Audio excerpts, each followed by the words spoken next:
Government ने income tax, sale tax, federal excise duties और जो सीवीटी या जो कस्टम के रूल्स हैं वो डिफरेंट डिपार्टमेंट क्यों बनाए हैं, डिफरेंट टैक्सेस रेट क्या है, इसके पीछे क्या लॉजिक है, कॉन्सेप्ट क्या है, क्यों ये कानून बनाए गए हैं।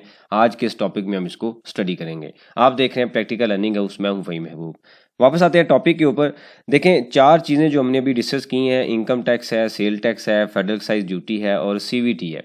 ठीक है, इसके अलावा कस्टम के रूल्स भी हैं, हम अभी उनको इग्नोर कर रहे हैं। हम ये ज्यूम करते हैं कि ये चार मेन डिपार्टमेंट है। ठीक, यानी कि चार जो मेन सोर्स ऑफ इनकम है फ्रॉम फॉर गवर्नमेंट साइड। अब ये क्यों बनाए गए हैं, इसका कॉन्सेप्ट क्या है। अब जब बजट बनता है, ये बेसिकली हम जो डिफरेंसेस हैं वो देखने लगे हैं कि इसके पीछे लॉजिक क्या है, थीम क्या है। जब बजट बनता है तो गवर्नमेंट ये ज्यूम करती है कि जी मैंने 40% तक जो टैक्स है ना वो गवर्नमेंट से कलेक्ट करना है। अब किस तरीके से कलेक्ट करना है, अगर तो सिर्फ इनकम टैक्स हो तो अगर 40% सिर्फ इनकम टैक्स में चार्ज कर दिया जाए तो ये चीज़ ना सिर्फ पाकिस्तान में बल्कि पूरी दुनिया में हाईलाइट हो जाए कि यहाँ पे जो इनकम टैक्स का रेट है बहुत ज़्यादा है, यहाँ पे इन्वेस्टमेंट ना करें। और मतलब टैक्सेस रेट की वजह से जो इन्वेस्टर है वो भी कम इन्वेस्टमेंट करेगा और लोगों की जो इनकम है वो भी कम कम रिपोर्ट होगी, क्योंकि उनका जो मेजर पोर्शन है वो तो टैक्स की फॉर्म में गवर्नमेंट ले रही है। तो उन्होंने क्या किया जी, 40% तो हमारा टोटल टैक्स है। अब इसको हम डिवाइड करते हैं डिफरेंट डिपार्टमेंट्स में, डिफरेंट फॉर्म ऑफ टैक्सेस में। फिर क्या हुआ कि जी फिर इनकम टैक्स डिपार्टमेंट बना दिया गया, सेल टैक्स डिपार्टमेंट बना दिया गया, कुछ फेडरल एक्साइज ड्यूटीज़ बना दिए गए, कुछ कस्टम रूल बना दिया गया, कुछ सीवीटी बना दिया गया। बेसिक जो कॉन्सेप्ट होता है ना, देखें किसी भी जगह पे, बिजनेस पे या कंपनी पे या इवन पर्सनल लेवल पे कोई अगर आप टारगेट बनाते हैं तो आप ये कहते हैं कि मैंने लेट्स से 40% तक ग्रोथ लेनी है या मेरी इनकम 40% या 100% होनी चाहिए। तो उसके पीछे आप क्या करेंगे, उसको स्टेप बाय स्टेप डिवाइड करेंगे कि इस चैनल से इतनी इनकम आएगी, इस चैनल से इतनी आएगी, यहाँ से इतनी आएगी तो मेरी 100% बन जाएगी। सेम इसी तरीके से गवर्नमेंट ने एक अपना बेंचमार्क या थ्रेशोल्ड डिफाइन किया कि मैंने 40% तक जो लोगों की इनकम है ना वहाँ से टैक्स लेना है। तो हम सुनते हैं कि जी फॉरेनर जो है, ये यूरोपियन कंट्रीज़ हैं, वहाँ पे लोग इनकम के ऊपर 40% टैक्स दे रहे हैं, उनको ये फैसिलिटीज़ मिल रही हैं। तो इनडायरेक्टली अभी हम देख रहे हैं कि हमसे भी उतना ही टैक्स लिया जा रहा है। वो कैसे लिया जा रहा है, अभी हम एग्जांपल के थ्रू उसको स्टडी करते हैं। ये है आपके सामने इनकम टैक्स। अब इनकम टैक्स पे गवर्नमेंट ने क्या किया, 40% तो चार्ज नहीं किया। इन्होंने कहा जी ठीक है, स्टैंडर्ड हम क्या कर लेते हैं, 10% लिख लेते हैं कि इनकम टैक्स के जो डिपार्टमेंट है ना, इसने स्टैंडर्ड 10% कलेक्शन करनी है। इस 40% में 10% कौन कंट्रीब्यूट करेगा, इनकम टैक्स। फिर कहा जाता है जी सेल टैक्स। अब सेल टैक्स में उन्होंने 18% चार्ज कर दिया। इस 40% में सेल टैक्स डिपार्टमेंट कितनी कंट्रीब्यूशन करेगा, 18%। फिर आता है फेडरल एक्साइज ड्यूटीज़। तो फॉर एग्जांपल यहाँ पे भी स्टैंडर्ड रखा जाता है 10%। तो इस 40% में एफईडी ने कितनी कंट्रीब्यूशन की, 10%।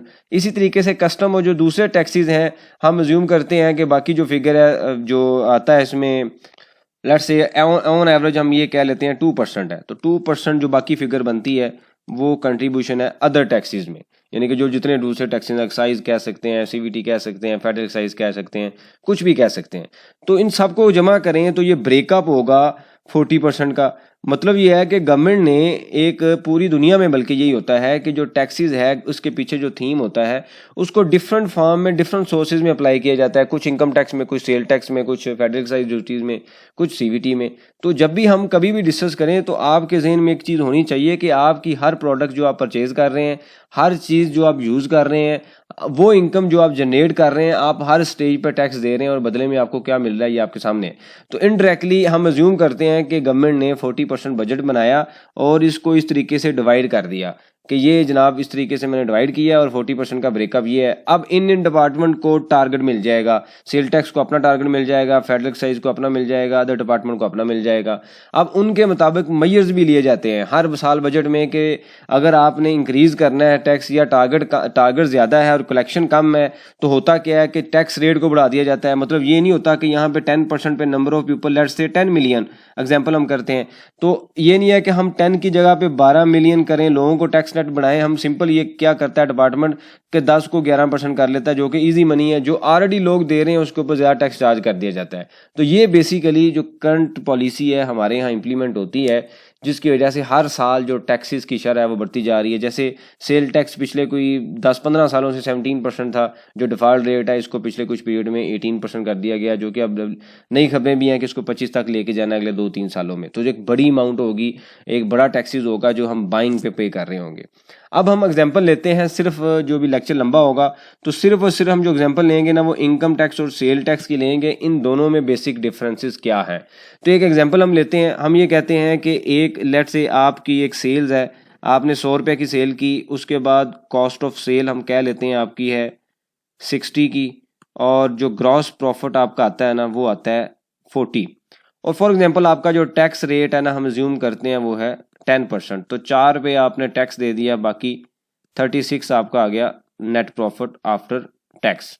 ठीक है, अब ये देखिएगा कि ये तो है। अब इनकम टैक्स में क्या हुआ कि इनकम टैक्स चार्ज कहाँ पे हुआ, यहाँ पे आके चार्ज हुआ है, यहाँ पे मतलब हाँ इनकम माइनस एक्सपेंस करने के बाद जो टोटल इनकम है उसमें से सारे एक्सपेंसेस माइनस करने के बाद जो बाकी प्रॉफिट बचता है उसके ऊपर जाके हमने क्या किया है, टैक्स दिया है। मतलब अपनी इनकम के ऊपर हमने टैक्स दिया है।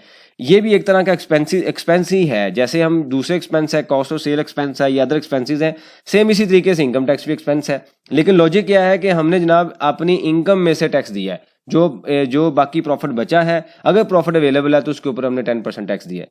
अब इसी एग्जांपल को आप लीजिएगा सेल टैक्स के अंदर, मैं सेम यही एग्जांपल कंसीडर करता हूं। अब हम ये कहते हैं कि सेल टैक्स में ये हमने स्टडी किया है इनकम टैक्स। अब यहाँ पे हम आते हैं सेल टैक्स। अब सेल टैक्स के अंदर 100 रुपये की आपकी सेल है, हम ये कहते हैं इसके ऊपर 10% सेल टैक्स चार्ज हुआ, जिसको हम क्या बोलते हैं, आउटपुट टैक्स। मैंने रेट को स्टैंडर्ड कर लिया जो इनकम टैक्स वाला, ताकि कन्फ्यूजन क्रिएट ना हो। या यहाँ पे रेट 10% नहीं होगा, जो एक्चुअल रेट होगा 18 हो सकता है, रिड्यूस रेट हो सकता है, कुछ भी हो सकता है। तो ये हम इसको क्या कहते हैं, हम इसको क्या कहते हैं, आउटपुट टैक्स। उसके बाद अब कॉस्ट ये थी सेल, उसके बाद आती है कॉस्ट ऑफ सेल के ऊपर हमने यहाँ पे कंसिडर की हुई है 60। इस 60 के ऊपर दोबारा मैंने 10% दिया, तो ये मेरी फिगर आ गई 6। इसको हम क्या बोलते हैं, इनपुट टैक्स। जब मैंने परचेज की तो मेरी कॉस्ट का पार्ट बना जब सेल हुई, और उसके बाद जब मैंने सेल की तो मेरा साथ ही आउटपुट टैक्स जनरेट हुआ, और ये मेरा क्या हो गया, इनपुट टैक्स। तो 4 का वो कितना पे किया है, 4 रुपये का।